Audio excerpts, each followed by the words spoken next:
One day ago, Lilith released their update patch notes for what will be coming to the game in the next update. There is a lot of interesting things here. First of all, there are going to be changes to migration and Ark of Osiris mainly, plus some new equipment, so I'm going to discuss everything in this video. Make sure you stick around to get all this information so you know what will affect you and what is the most important things to take away from these new update patch notes. Alright, so first of all, we know the update is going to come out around a week and a half from now. So obviously they're going to do that you can download data in advance, they get some gems, some stuff like that, and they give you a free compensation after, so that's always nice. So first of all, Osiris League Season 7 is about to start. That usually means a new city skin, a new name tag thing around your city, like one of these name tag banners. You can see I have cake or whatever that is. So we know that's going to be coming. Then there's going to be the new Pioneer version of Ark of Osiris. So I'm presuming they're going to make Ark kind of like KvK. Basically, they're going to change up how Ark works. So first, you'll have a chance, once the update goes live, to experience the new game mode, where you fight through the sands themselves if you want to control Egypt. Guess this is more of a lore storyline, I guess. Basically, features. First, there's sandstorms. So in the new map, the map will be covered in sandstorms that will obscure your view of enemy forces. Basically, kind of, I presume, like the Champions of Olympia, where if you're not next to the enemies or not within a certain range, you can't see them. So that's going to be interesting. I know that's makes it a bit more strategic than, oh, okay, we see that they're filling this city and they're about to rally this one obelisk. It's going to be, are they going to rally it? Should we send a scout troop there? So I think that's interesting. Then new skills. So they're going to be 5 new skills. First, Shu's Favor. I probably butchered that. God of the Wind, he rises up and has seen fit to grant you his blessing. At the start of the battle, all troops on both sides will receive Shu's Favor, increasing march speed to help them get around the battlefield more quickly. I like that. Some skills increase march speed, cannot be used while you have Shu's Favor. Okay. So I presume Swift, or there's some Swift charge or something that gives 50% march speed. I presume skills like that won't be able to be used. Occupation bonuses and skill tweaks. In the new Ark, we have added new bonuses for occupying certain buildings and adjusted or removed certain skills. So we don't know what those will be. I presume that something like the Shrine of War will become more powerful, and the Healing Shrine, maybe you get to heal a certain number of troops for free. That would be interesting. So that's definitely something. And then they made it that titled officers, alliance leaders, and garrison captains can remove troops from their garrison, so that's always nice. Overall, this seems like it's going to make Ark a little bit more interesting. I just did my Ark of Osiris probably about 3 hours ago, and it was kind of boring. Maybe because our enemies didn't show up, but still, I think this will give Ark a nice little fresh breath of life, because really it's just kind of slamming troops and rallying the enemy's obelisk at this point, and whoever's got more troops win. So I do think I like this more strategic look into the Ark of Osiris. New equipment coming soon. So they've added legendary leadership equipment, which can be found at the blacksmith. So that's interesting. Legendary leadership equipment, people have been rumoring that it's going to come for a while. New blueprints are also coming in future updates. Interesting. And then the legendary quality random blueprint fragment chests for gathering and random blueprint fragment chests for leadership will be added to the VIP shop, which I think is also quite interesting. Now, I do wonder what these leadership pieces will do, because if it's leadership, it should mean that it's going to benefit all troops. So does that mean they may become more powerful than other sets of gear? If we had a leadership piece that's 15, not 15%, let's say 10% health, would it become better than having the Dragon's Breath helmet where you just go for a leadership helmet? That's something to wait and see. That could actually be really game changing depending on how powerful it is. Unless it's strange where it's it has to be on a leadership commander, and then that would make it a little bit more balanced. But having it where it just benefits all troops would be a bit nutty. Alright, so this is another crazy thing. So improvements and adjustments to Season of Conquest. First, in the Lost Kingdom, you can now join alliances in other kingdoms and migrate within your Lost Kingdom. Alright, that's already a lot of interesting things. So now you can join any alliance in your camp regardless of the kingdom. First of all, I like that, because there's been many times where I've wanted to fight in a different alliance, but I can't teleport there. Or one alliance doesn't have territory in one spot, and so you can't actually go there, and it gets really messy with trying to get people all into one shell of an alliance which you can fort, and it's just very disgusting and annoying. But being able to join other alliances, first of all, you get to get closer with the people you're battling with, and then it's going to give people that advantage of being able to teleport onto territory of an alliance in a coalition. So I actually think that's really good. Now, after the season ends, the immigration period will begin. You can apply to migrate to any kingdom in your current lost kingdom. Alright, so this is like that migration KvK that came around. So I guess that was like a trial KvK.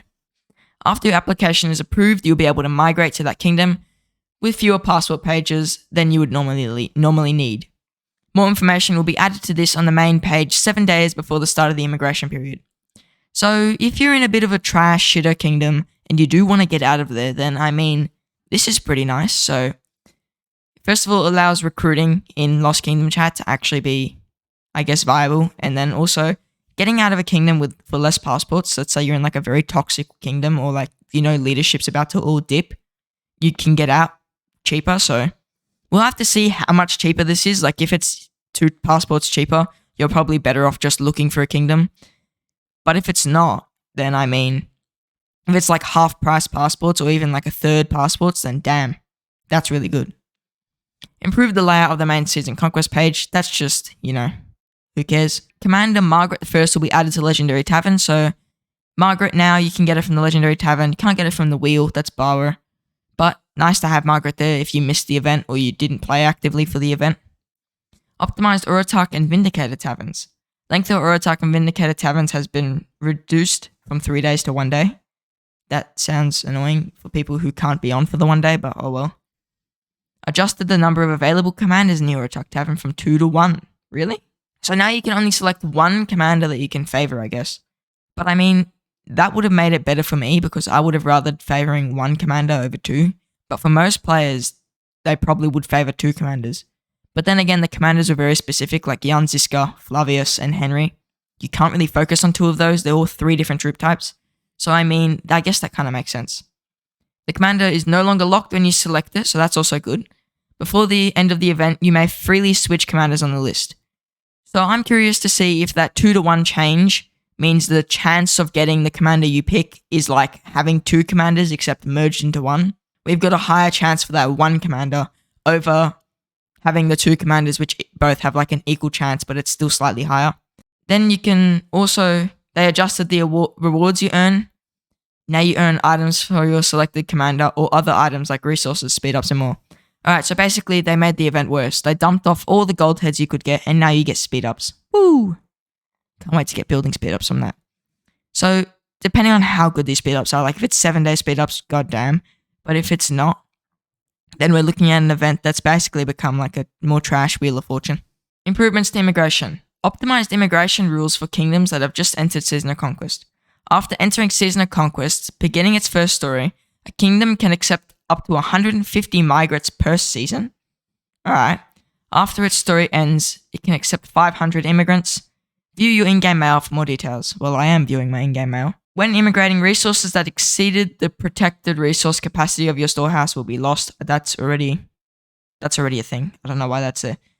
So, reading this, I'm pretty sure what's going to happen is, before you begin a first KvK, like a first story for a Season of Conquest, you can only accept 150 people. Does that mean that all new kingdoms are just going to be absolutely screwed now?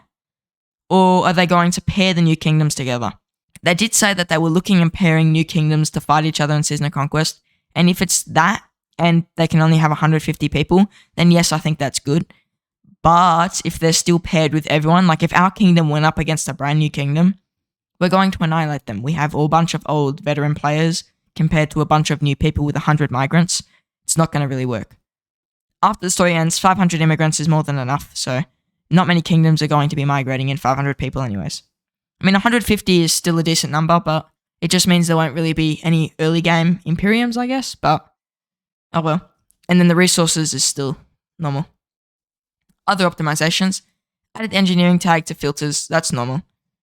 When selecting a troop, defeated troops and rallied armies on the map will be displayed differently from normal troops in strategic view. I actually do like that. There was this whole thing whenever I was doing KvK, like if I go right now on the map, go find someone's troops. Alright, see here when you're in this game mode, you can see I can drag my troops to attack this person. And let's say that's a dead march in KvK. it still looks the same as this like diamond shape, and that gets very frustrating for players.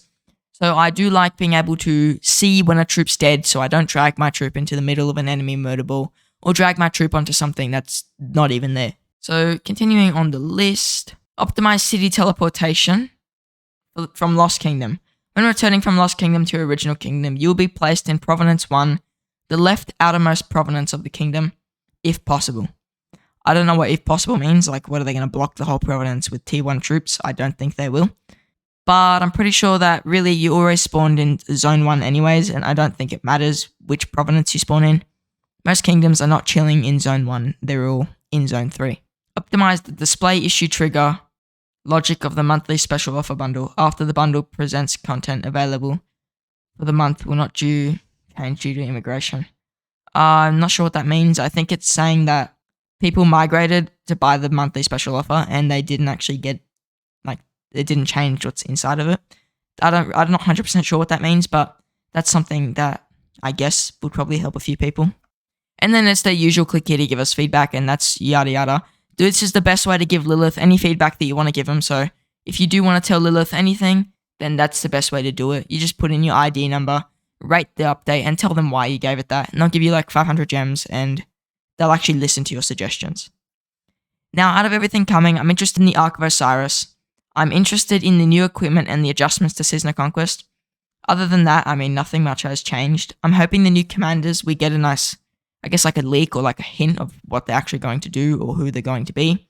That would be interesting if they come out in the next update, but I think we won't be seeing them this update, and probably we will see them in the next, not this patch, but the next patch.